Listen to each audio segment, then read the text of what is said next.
నాన్నకు ప్రేమతో సినిమాలో సుకుమార్ చెప్పిన butterfly theory ఇప్పుడు ఇండస్ట్రీలో కూడా అప్లై అయింది. ఎక్కడో తూర్పుగోదావరి జిల్లాలో మొదలైన ఎగ్జిబిటర్ డిస్ట్రిబ్యూటర్ గొడవ అక్కడ తీరం దాటి హైదరాబాద్లో తుఫాన్గా మారింది. తెలంగాణ థియేటర్ సిస్టంతో పాటు నిర్మాతల్ని కూడా కదిలించి అట్నుంచి రాజకీయ రంగు పులుముకుంది. ఏప్రిల్ 19 నుంచి మే 27 వరకు 40 రోజుల పాటు సాగిన మెలో డ్రామా గురించి ఎంత చెప్పుకున్నా తక్కువే.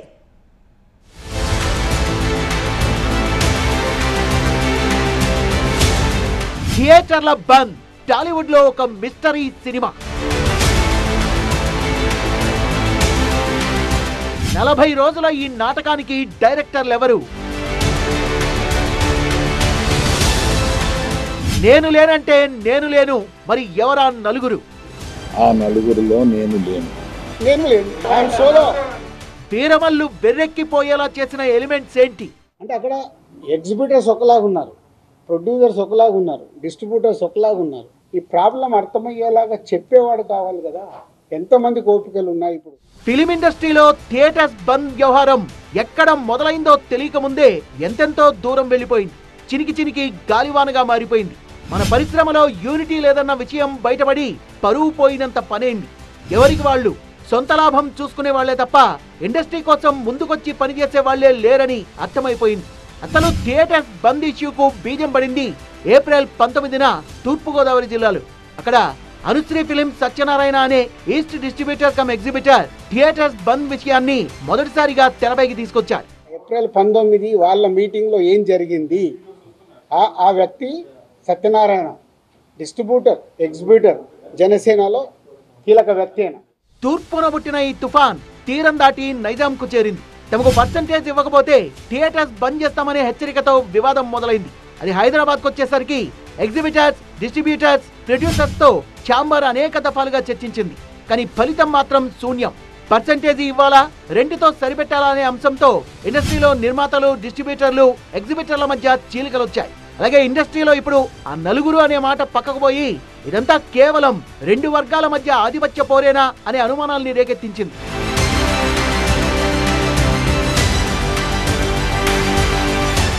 రెండు పెద్ద నిర్మాణ సంస్థల మధ్య కంటికి కనిపించిన ఒక పెద్ద యుద్ధమే నడుస్తోంది.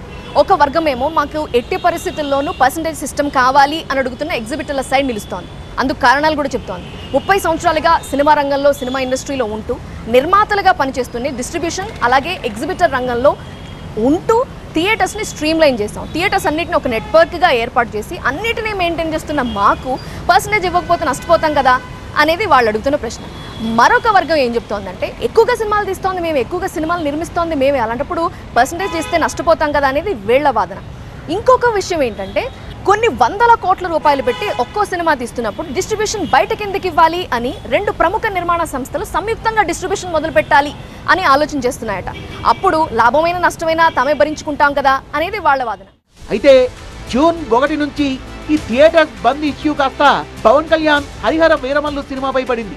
ఇదే విషయంపై మే 23న ఘాటుగా స్పందించారు ఏపీ సినిమాటోగ్రఫీ మంత్రి కందుల దుర్గేష్. ఎగ్జిబిటర్ సమస్యల్ని చర్చించడానికి జనరల్ బాడీలో ఒక కమిటీ వేస్తామని ఛాంబర్ ప్రకటన చేస్తూ మే 24న మీటింగ్ పెట్టి చర్చలు జరిపిన తర్వాత మా సమస్యలు మేమే పరిష్కరించుకుంటామంటూ ప్రకటన చేసింది.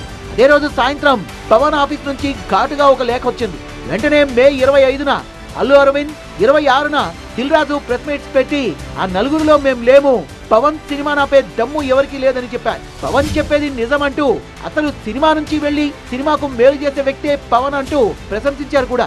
దిల్ రాజు అయితే మరో అడుగు ముందుకేసి పవన్ అంటే పెద్దన్న లాంటి వాడు, ఓ మాట అన్నా తను పడతానని తేల్చి చెప్పేశారు. పవన్ కళ్యాణ్ సినిమా రిలీజ్ గా రాబోతుండగా మేము సినిమాలు మూస్తాము అనేది దుస్సాహసం చేయకూడదు. ఆ దుస్సాహసానికి మీరు ముందడుగు వేయకూడదు. కళ్యాణ్ గారికి ఏమైనా కోపం వస్తే పెద్దన్న అన్నాను కదా, పెద్దన్న తిడతాడు, పడతాము, ఏముంది. వాళ్ళ హర్ట్ అయ్యారు కళ్యాణ్ గారు, హర్ట్ అవుతూ మమ్మల్ని తిట్టే అధికారం వరకు ఉంది కదా. థియేటర్స్ నిర్వహణ ఖర్చు పెరగడం, ప్రేక్షకుల సంఖ్య తగ్గడం, ఓటీటీకి సినిమాలు త్వరగా రావడం వల్ల తమకు నష్టం జరుగుతోందనేది థియేటర్ల ఓనర్ల వాదన. అయితే ఈ డిమాండ్స్ అన్ని పక్కకెళ్లిపోయి సినీ పెద్దలంతా ఒకరిపై ఒకరు బురద చల్లుకునే పరిస్థితి నెలకొంది. ఏప్రిల్ 19 నుంచి మే 27 వరకు దాదాపు 40 రోజులుగా సాగుతున్న ఈ యుద్ధం చివరకు దిల్ రాజు చెప్పినట్టుగానే ఎలాంటి ఫలితం లేకుండానే ముగిసింది. ఇండస్ట్రీలో దేనికి పోరాటాలు జరిగినా ఫైనల్గా రిజల్ట్ శూన్యం. 56 రోజులు షూటింగ్ చేశాం, శూన్యం. ట్యూబ్ దాని గురించి చేశాము, శూన్యం. ఇదే థియేటర్లకు చెప్తా, మీకు రిజల్ట్ ఏం రాదు, ఎందుకు రానైనా వచ్చేది మూసుకుంటారు. థియేటర్ల ఆక్యుపెన్సీ పెంచడం, సినిమాల బడ్జెట్ ను అదుపు చేయడం మినహా ఈ సమస్యలన్నిటికీ మరో పరిష్కారం దాదాపుగా లేనట్లే. ఆ వైపుగా నిర్మాతలు ఆలోచిస్తేనే బెటర్. ఈ సంక్షోభం ఇలా కొనసాగుతుండగానే ఇంతకు ఈ వ్యవహారం వెనకున్నదెవరో తేల్చే పనిలో పడింది ఏపీ సినిమాటోగ్రఫీ శాఖ. అలాగే థియేటర్ల నిర్వహణ వ్యవహారాలపై పూర్తి స్థాయి పర్యవేక్షణ ఉంటుందంటూ తేల్చేశారు.